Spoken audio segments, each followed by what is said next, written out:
আজকে আসলে আমি আস্তে আস্তে মহাভারতে ঢুকবো এটা ভাবছি।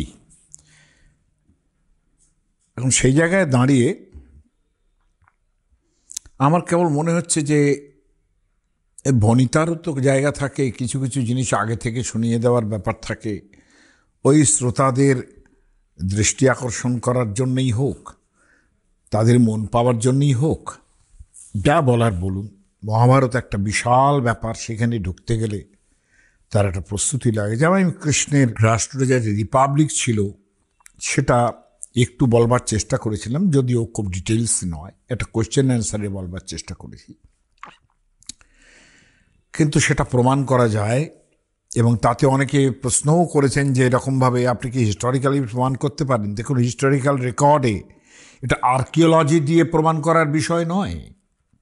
রামচন্দ্র কিংবা কৃষ্ণকে আর্কিওলজি দিয়ে প্রমাণ করার বিষয় না। আর আর্কিওলজি যদি সবচেয়ে বড় উপাদান হতো তাহলে কাদম্বরিকার বাণভট্টের লেখা হর্ষচরিত থেকে কেন উপাদান সংগ্রহ করা হয়, ইতিহাসের উপাদান কেন সংগ্রহ করা হয়, এটা আমার প্রশ্ন থাকে। কাজে Literary source is the main source, যেটা পুরনো দিনের ব্যাপারের ক্ষেত্রে। বেদ আপনি কি সোর্স পাবেন? আর্কিওলজি। আমাকে ওসব বলে লাভ নেই, ওই মহেঞ্জোদারো দেখিয়ে আমার কাছে লাভ নেই। হ্যাঁ, একবার তাকে এপিট করব, একবার তাকে ওপিট করব, একবার বলবো আর্যরা বাইরে থেকে এসছেন, একবার বলবো না আর্যরা এই দেশেরই লোক ছিলেন। এসব প্রমাণ সাপেক্ষ, এখনো কোনো নির্ধারণ হয়নি, ওটা বলে কোনো লাভ নেই। আমি একটু পড়াশোনাটা করেছি, আর কিছু না হোক, সেই দিক থেকে কোনোভাবেই ওগুলো কোনো ডিসাইসিভ জায়গায় আসা যায় না।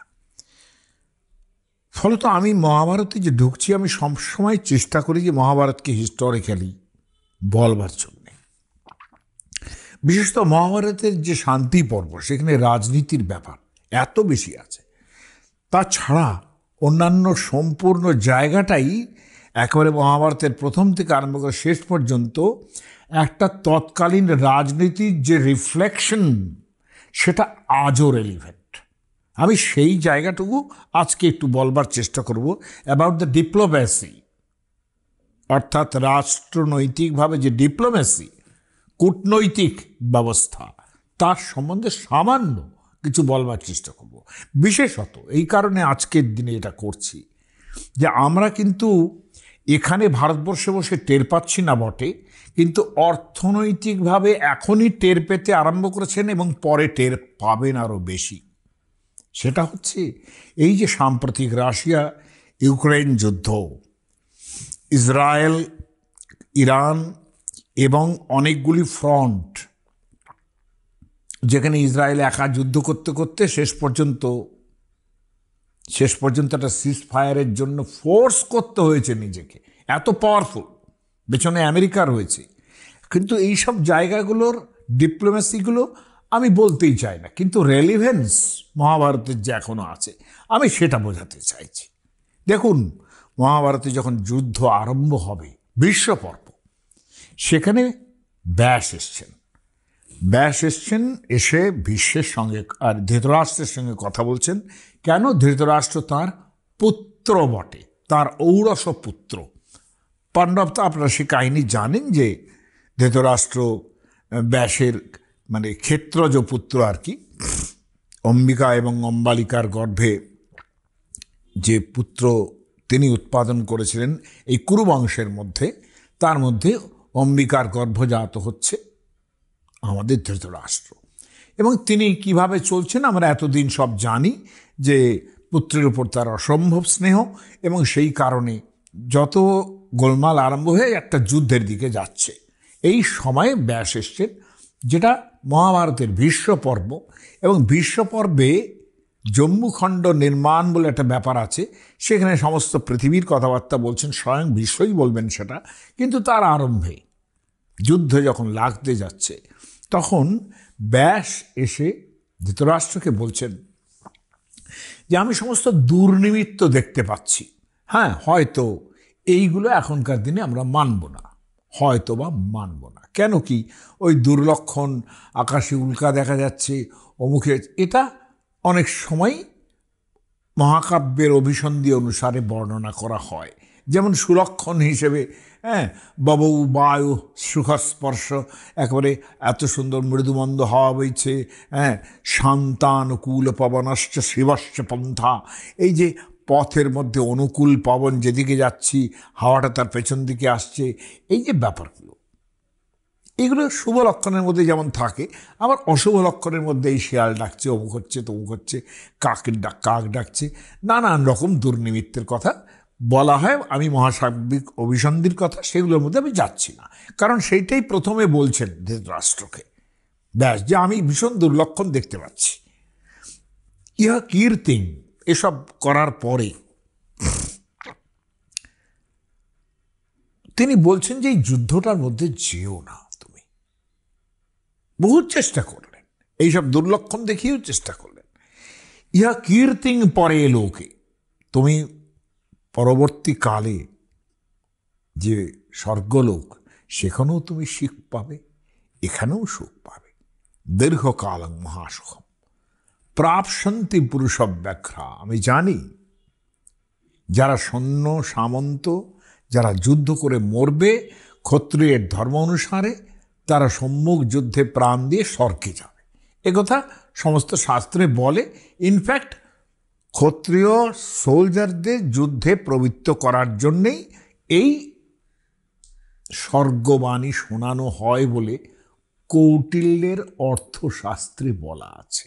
উনি তো ভয়ঙ্কর সত্য কথা বলেন, কাজে আমি সেসবের মধ্যে যাচ্ছি না।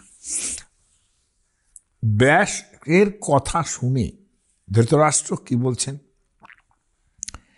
মানে ধৃতরাষ্ট্র নানান রকম বলছেন যে আমার এরা স্বর্গে যাবে, যুদ্ধ হোক, কিন্তু সেসব কথা শুনে কবীন্দ্র রাজসত্তম, কবীন্দ্র মানে সেই ব্যাস, কবিকুলের মধ্যে যিনি শ্রেষ্ঠ,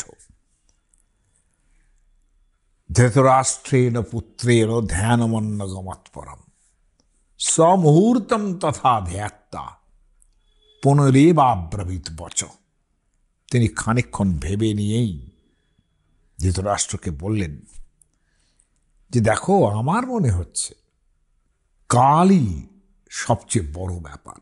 মহাকাল নেমে আসে কখনো কখনো, তিনি ধ্বংস করেন, তিনি সৃষ্টি করেন, কিন্তু আমি তোমাকে যেটা বলছি যে জ্ঞাতিনাং বৈ কুরুনাঞ্চ সম্বন্ধী সোহৃদাং তথা, সব তো তোমার জ্ঞাতি ভাই, কাছাকাছির লোক, সব একই বংশের মানুষ সমস্ত। সেই জায়গায় দাঁড়িয়ে সুহৃদ সবাই, সবাই তোমার বন্ধু স্থানীয়। ধর্মং দর্শয় পন্থানম, ধর্মের পন্থা দেখাও তাদের। সমর্থসি বারণে ত্বং সমর্থসি বারণে, তুমি এই যুদ্ধ বন্ধ করতে পারো ইচ্ছে করলেই, তুমি বলতে পারো না যুদ্ধের দরকার নেই। ক্ষুদ্রং ক্ষুদ্রম জ্ঞাতি বধং প্রাহুর মা কুরুষ্য মমা প্রিয়ম, এটা আমার অত্যন্ত, ব্যাস বলছেন, আমার অত্যন্ত অপ্রিয় কাজ হবে, তুমি কাজটা করো না। ন বধ পূজ্যতে বেদে, মেরে ফেলাটা বেদে, বেদ মানে বেদ গ্রন্থের কথা বলছেন, সেখানেও এটা বলা হয় না। এখানে শাস্ত্রজ্ঞানীটা বেদ বোঝাবে, যে শাস্ত্রজ্ঞানী লোকেরা তারা বলবেন যে বধ কখনো, শত্রু বধ করো, আর যে একটা বধ কথাটা ভালো জিনিস নয়, হত্যা করাটা কোনো ভালো জিনিস নয়। হিতং নই, তাতে হিত হয় না। হন্যাৎ স ইনং ইয়ো হন্যাৎ কুলধর্মং সনাতন, বলছেন সনাতন ধর্ম। আমি বারবার বলি না যে সনাতন ধর্ম বলতে যারা যারা ভাবেন না, এই যা হিন্দু ধর্মের পুরনো আচার বিচারগুলি সব সনাতন, এই বোকা বোকা কথাগুলো শুনতে আমি রাজি নই। কতবার মহাভারতে কত জায়গায় সনাতন শব্দটা ব্যবহার হচ্ছে দেখুন। বলছেন হন্যাৎ স ইনং ইয়ো হন্যাৎ, যে হত্যা করছে একজনকে, সেই কোনো না কোনো সময় তাকে হত্যা করবে। এই কথাটা মাংস শব্দের মধ্যেও আছে, মাং স, অর্থাৎ আমি যাকে মারছি সেটা পশুও হতে পারে। স মাং হন্যাত, একসময় সেও আমাকে মারবে। এই কথাটা মাংস শব্দের মধ্যেই কিন্তু রয়েছে। যাই হোক, এটা ওনারাই মহাভারতকারী বলেছেন এই কথাটা। মাংস শব্দের ব্যাখ্যা করতে গিয়ে বলেছেন যে মাং স, স মানে সে, মাং মানে আমাকে, অর্থাৎ হত্যা করবে, যেহেতু আমি তাকে হত্যা করেছি, একই কথা বলছেন। কিন্তু এটা মহাকাল।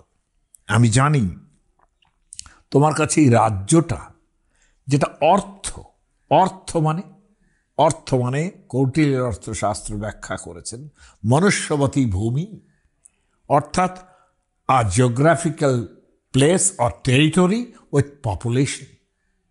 এই হচ্ছে অর্থ শব্দের অর্থ। হ্যাঁ, তাহলে এই যে অর্থ, অথবা ধনৈশ্বর্য, এটাও অর্থ। এখন এই যে মনুষ্যবতী ভূমি, সেটাই সবচেয়ে বড় অর্থের সোর্স। রাজ্য একটা পেলে পরে তার থেকে বড় অর্থের সোর্স কিছু হয় না। বলছেন যে তোমার যে রাজ্য প্রাপ্তি, এটা অর্থ ব্যাপারটা অনর্থ হয়ে দাঁড়িয়েছে। এটা অনর্থম রাজ্যরূপেণ তব জাত বিষাংপতে।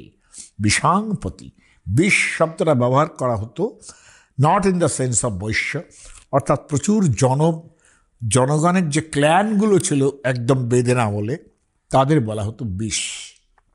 বিষ থেকে ষষ্ঠীর এক বহু বচনে বিষামপতি, অর্থাৎ অনেকগুলি জনগোষ্ঠী যেখানে একত্র হয়েছে। সেটা দেখুন, ভারতবর্ষ কতকাল আগে এই মাল্টিলিঙ্গুয়াল, এই যে জাতি, মাল্টি রেসিয়াল, এই যে ব্যাপারগুলোর কথা জানতো, সেটা বলেই বলেছেন যে বিষামপতি।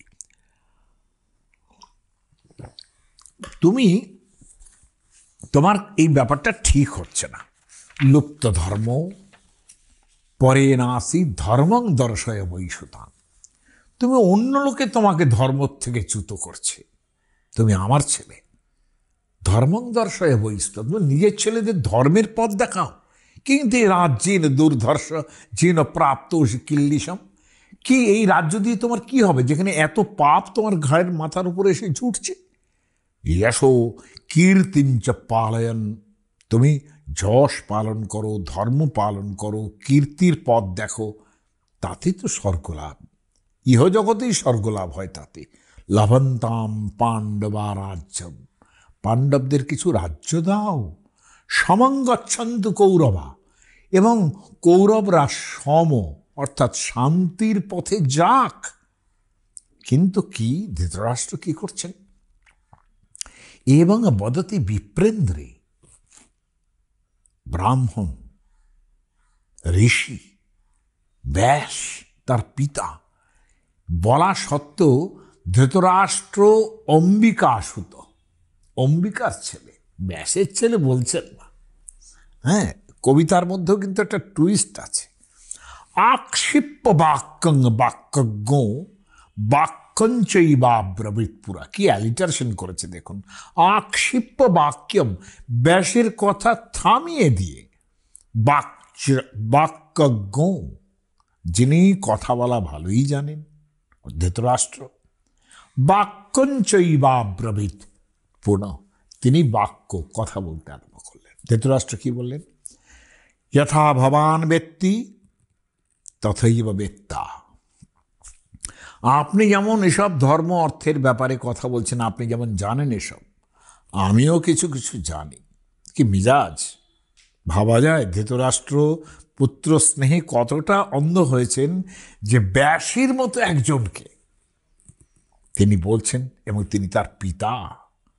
বলছেন আপনি যেরকম জানেন এসব ব্যাপার স্যাপার, আমিও কিছু কিছু জানি। ভাবা ভাবৌ বিদিত মে যথার্থম, ভালো মন্দ এসব আমিও কিছু বুঝি।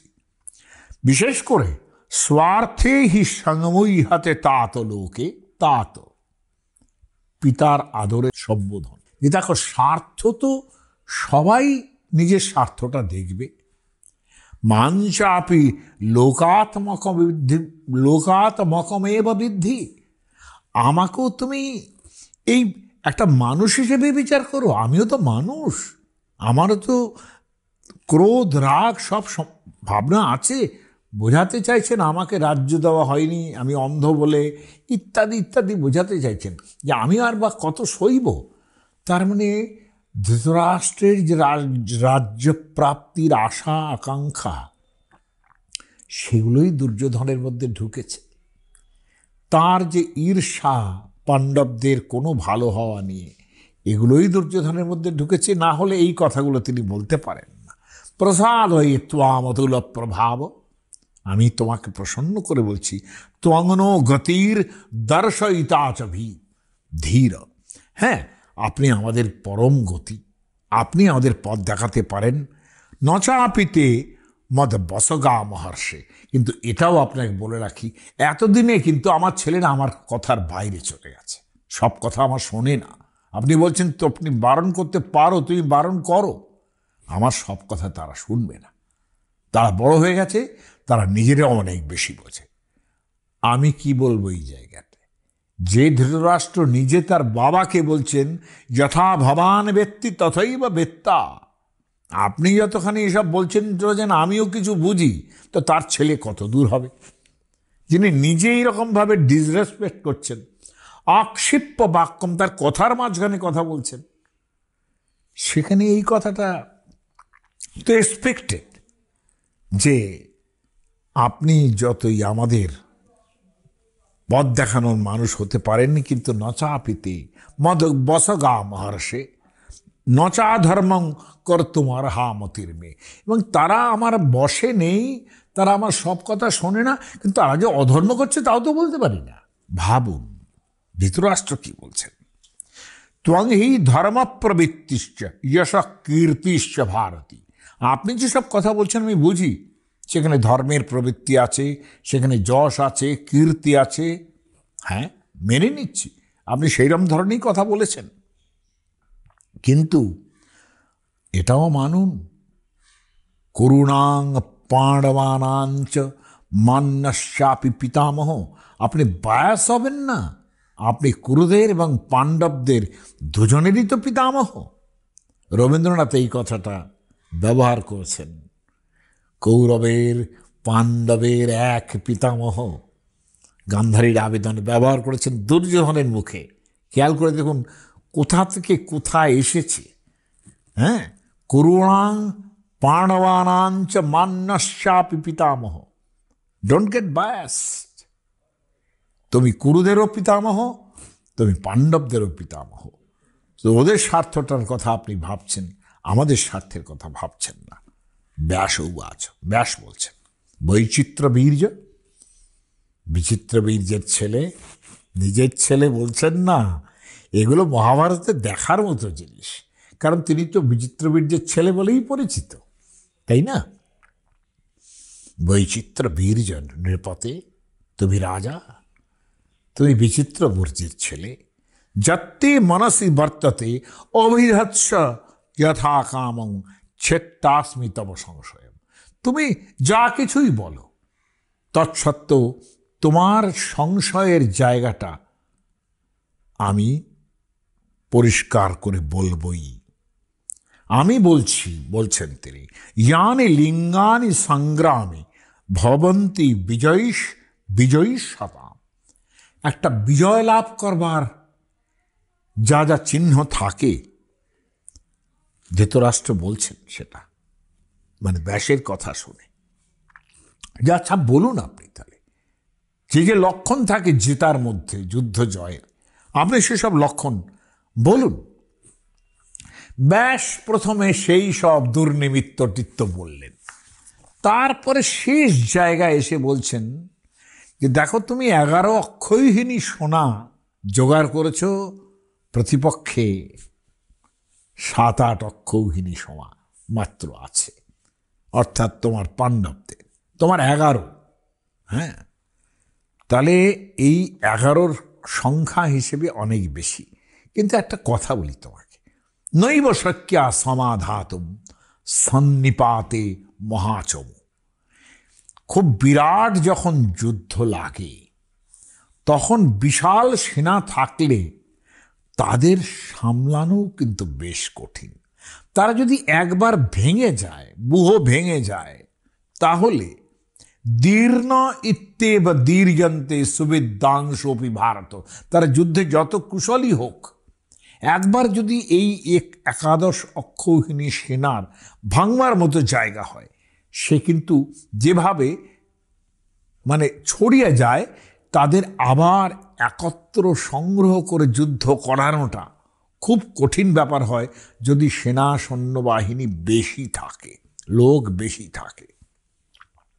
ভীতান ভগ্নাংশ সম্প্রেক্ষ ভয়ং ভূয়োভিবর্ততে, যে মুহূর্তে সেনাবাহিনী ছড়িয়ে যায়, সৈন্যগুলো ছড়িয়ে যায়, তখন কিন্তু তাদের দেখতে ভীত লাগে, মনে হয় তারা এদিক ওদিক ভেঙে বেরিয়ে এসছে, কারোর সঙ্গে কারো আবার জোট বাঁধতে পারছে না, সবাই তো একসঙ্গে পরস্পর জোট বেঁধে একটু একটু করে থাকে।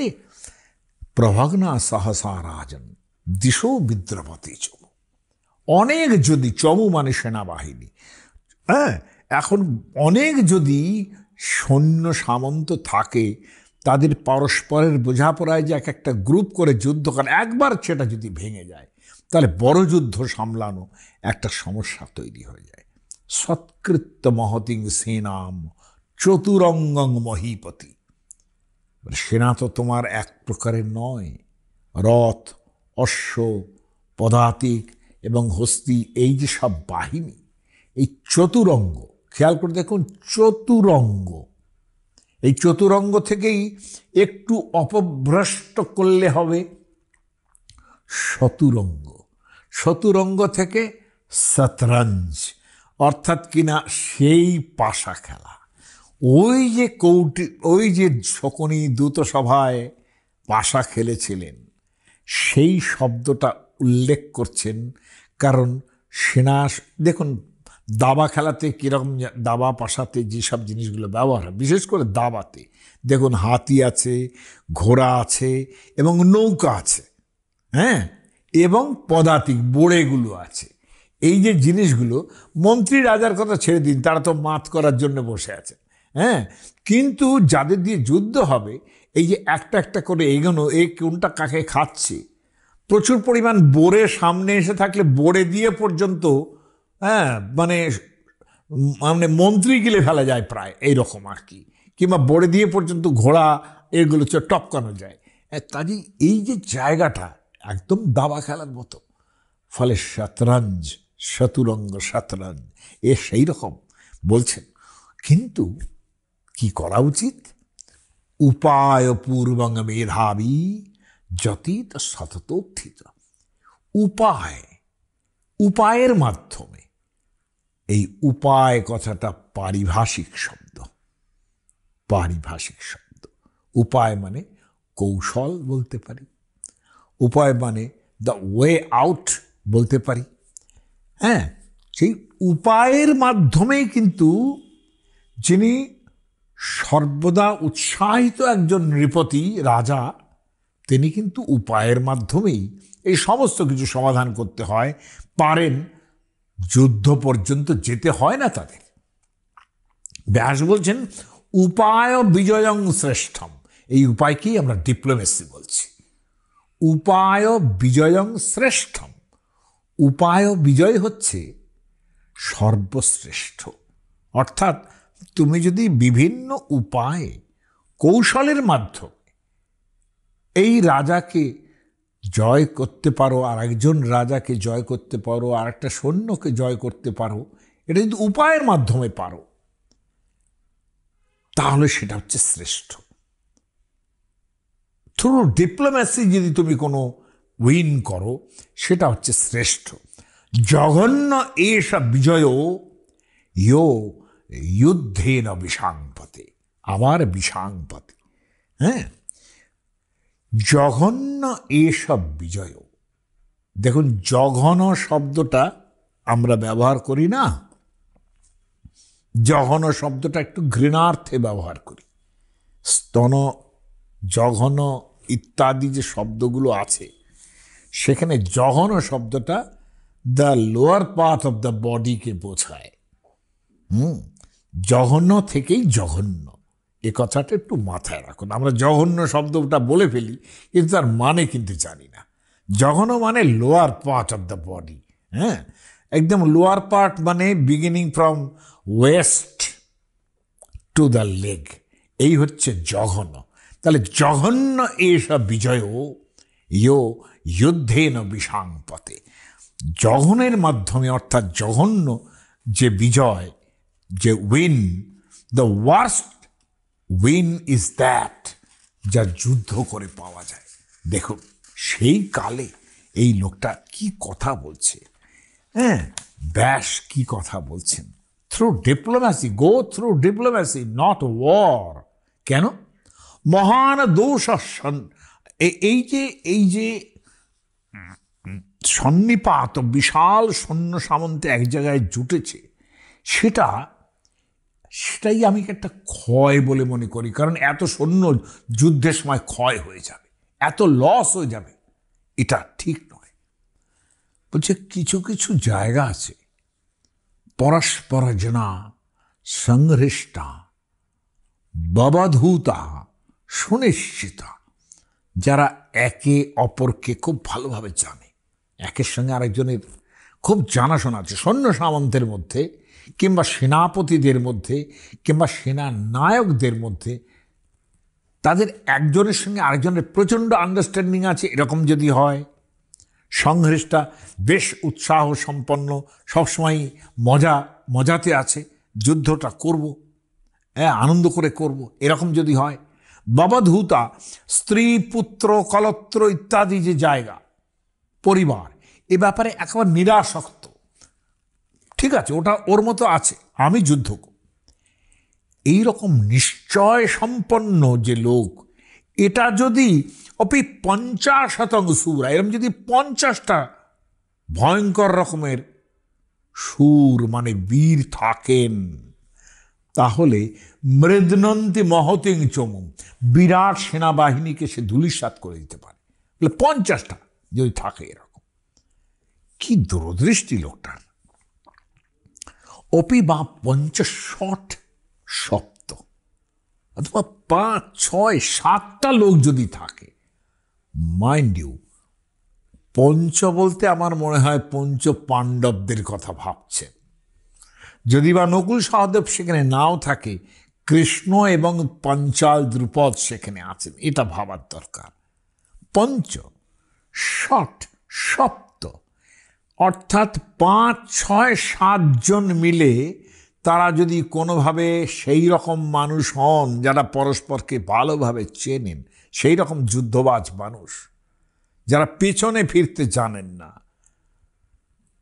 বিশাল সৈন্যবাহিনী তারা ধ্বংস করে দিতে পারেন, তাই না? তুমি যে 11 অক্ষৌহিনী সোনার কথা বলছো, আবার বলছেন ন বৈনতেয় গরুড়।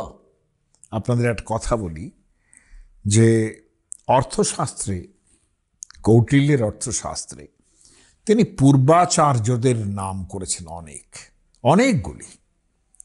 তার মধ্যে নারদ আছেন, তার মধ্যে ভীষ্ম আছেন, তার মধ্যে ভরদ্বাজ আছেন, তার মধ্যে বৃহস্পতি আছেন, শুক্রাচার্য আছেন, এবং তাদের কথা যদি কখনো বা কাটতে হয়েছে, তখন তাদের মত উল্লেখ করার পর কৌটিল্য বলছেন নেতি কৌটিল্য, কৌটিল্য এটা মানেন না, এই বলে কৌটিল্যকে বলতে হয়েছে নিজের কথা।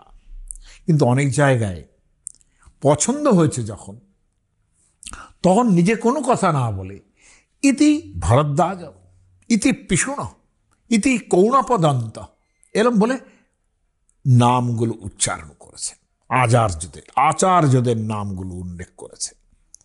সেইখানে মহাভারতে একটা নাম হিসেবে, আচার্য নাম হিসেবে, না বৈনতীয় গরুড়, গরুত্মান, অর্থাৎ বিনতার পুত্র গরুড়, যাকে আমরা বিষ্ণুর বাহন বলে ভাবি, এবং তাকে অনেক সময় কিন্তু আমরা বিষ্ণুর সঙ্গে একাকারও করে দিয়েছি বেদের মধ্যে, গরুত্মান বলেছি। সেই গরুড়, এবং তিনি আকাশ থেকে সব দেখতে পান বলেই হয়তোবা গরুড়ের মতো একটা পূর্বাচার্যের নাম করছেন ব্যাস, বলছেন ন বৈনতীয় গরুড়।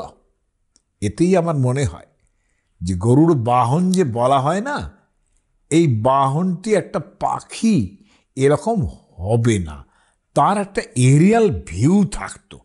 এরিয়াল ভিউ ইমাজিনেশনে তৈরি হতে পারে, তৈরি হতে যে পারে তার সবচেয়ে বড় ব্যাপার হচ্ছে যে দেখুন, দা ভিন্সি এরোপ্লেনের ছবি এঁকেছিলেন, কিন্তু এটা ভুলে গেলে চলবে না।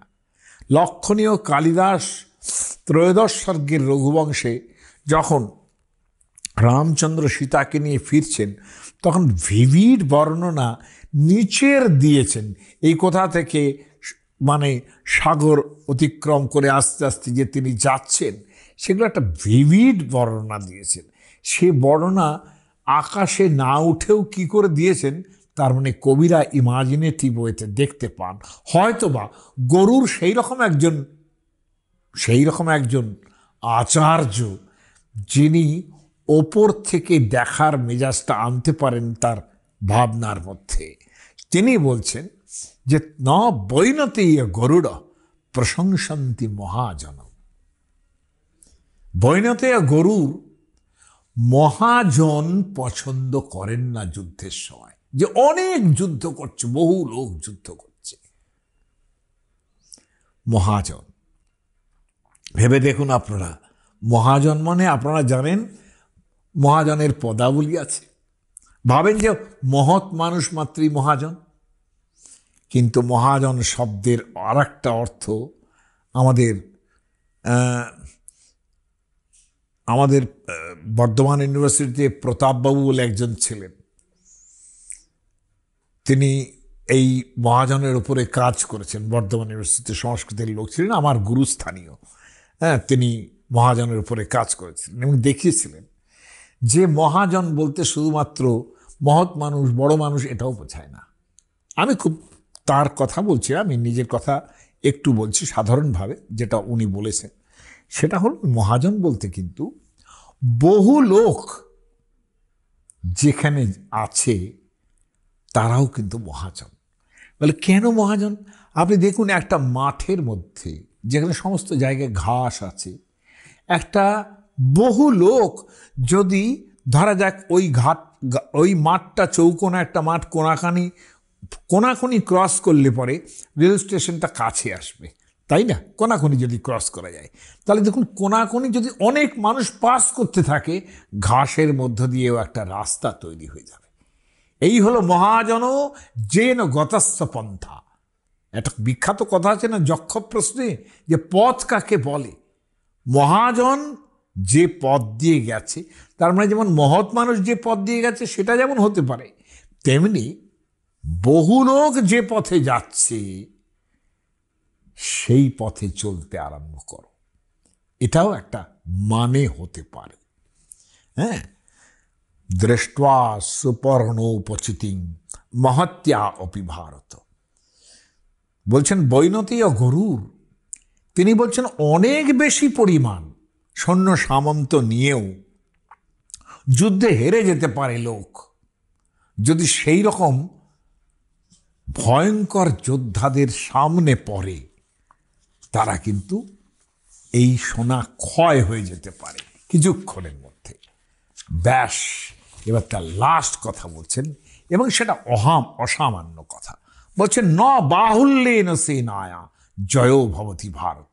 তুমি যে ভাবছো আমার 11 অক্ষরিণী সৈন্য আছে, আমি জিতে যাব, অধ্রুব হি জয় রাজন দৈবন চাত্র পরায়ণ। জয় ব্যাপারটা কখনো নিশ্চিত করে বেড়া যায় না, ভাবা যায় না যে আমরাই জয় পাব। ইউক্রেন কি কখনো ভেবেছিল with all forces of NATO, with all forces of America, হ্যাঁ, এত অস্ত্র সাহায্য পেয়ে সে রাশিয়ার এগেনস্টে হেরে যাবে? ভেবেছিল? ভাবেনি। কিন্তু এখন সে পরাজয়ের মুহূর্তে দাঁড়িয়ে আছে। এই যে ব্যাপারটা, যে অনেক সৈন্য সামন্ত, অনেক অস্ত্র থাকলেই অত্যন্ত ভালো প্রযুক্তি সম্পন্ন অল্প সৈন্য সেনাপতির কাছেও হেরে যেতে পারে, কেননা এটা কপালের জায়গা। ব্যাস বলছেন, লাস্ট লাইনটা সাংঘাতিক, জয়বন্ত হি সংগ্রামে ক্ষয়বন্ত ভবন্তু। তো একটা কথা বলি লাস্টে, যদি জয় পাও তাহলে দেখবে তাদের সৈন্য, বিপক্ষের সৈন্য সামন্ত যত গেছে, তোমারও সৈন্য সামন্ত ততটাই নষ্ট হয়ে গেছে। তার মানে একটা যুদ্ধ করলে হু ইজ উইনিং, তারও প্রচুর পরিমাণ ক্ষতি হয়ে যায় অর্থগত দিক থেকে এবং সৈন্য সামন্তের দিক থেকে, যেটা ইউক্রেন রাশিয়ার সম্বন্ধে ইমিডিয়েটলি বলা হচ্ছে। ট্রাম্প তার মেসেজে বলেছেন, ডোনাল্ড ট্রাম্প তার মেসেজে বলেছেন যে দুই পক্ষেরই এত সৈন্য সামন্ত গেছে, just go for seize fire. এই যে ব্যাপারটা, তাই তো বলছেন ব্যাস জয়বন্ত হি সংগ্রামে ক্ষয়বন্ত ভবিষ্যতি।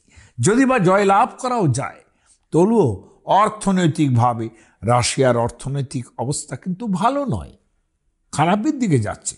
কিন্তু যুদ্ধে জয় করলে পরে সেখানে একটা আনন্দ হয়, ওইটা দিয়ে ঢেকে দিতে পারে।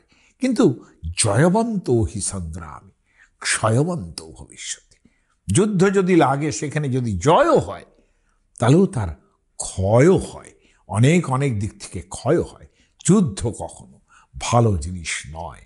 সেই জায়গাটার থেকে একটু আমরা এই ডিপ্লোম্যাসির জায়গাতে চলে যাওয়ার দরকার। বারবার সেটা ব্যাস বলছেন। অতএব ডিপ্লোম্যাসির জায়গায় যেতে হবে, অর্থাৎ চতুর উপায়ের দিকে যেতে হবে। উপায় কি কি আছে? উপায় বিজয়ং শ্রেষ্ঠম। ডিপ্লোম্যাসি দিয়ে যুদ্ধ লাভ করা যায়, তাহলে আর কিছু বলার থাকে না, সেটা সবচেয়ে ভালো হয়। এই আর কি।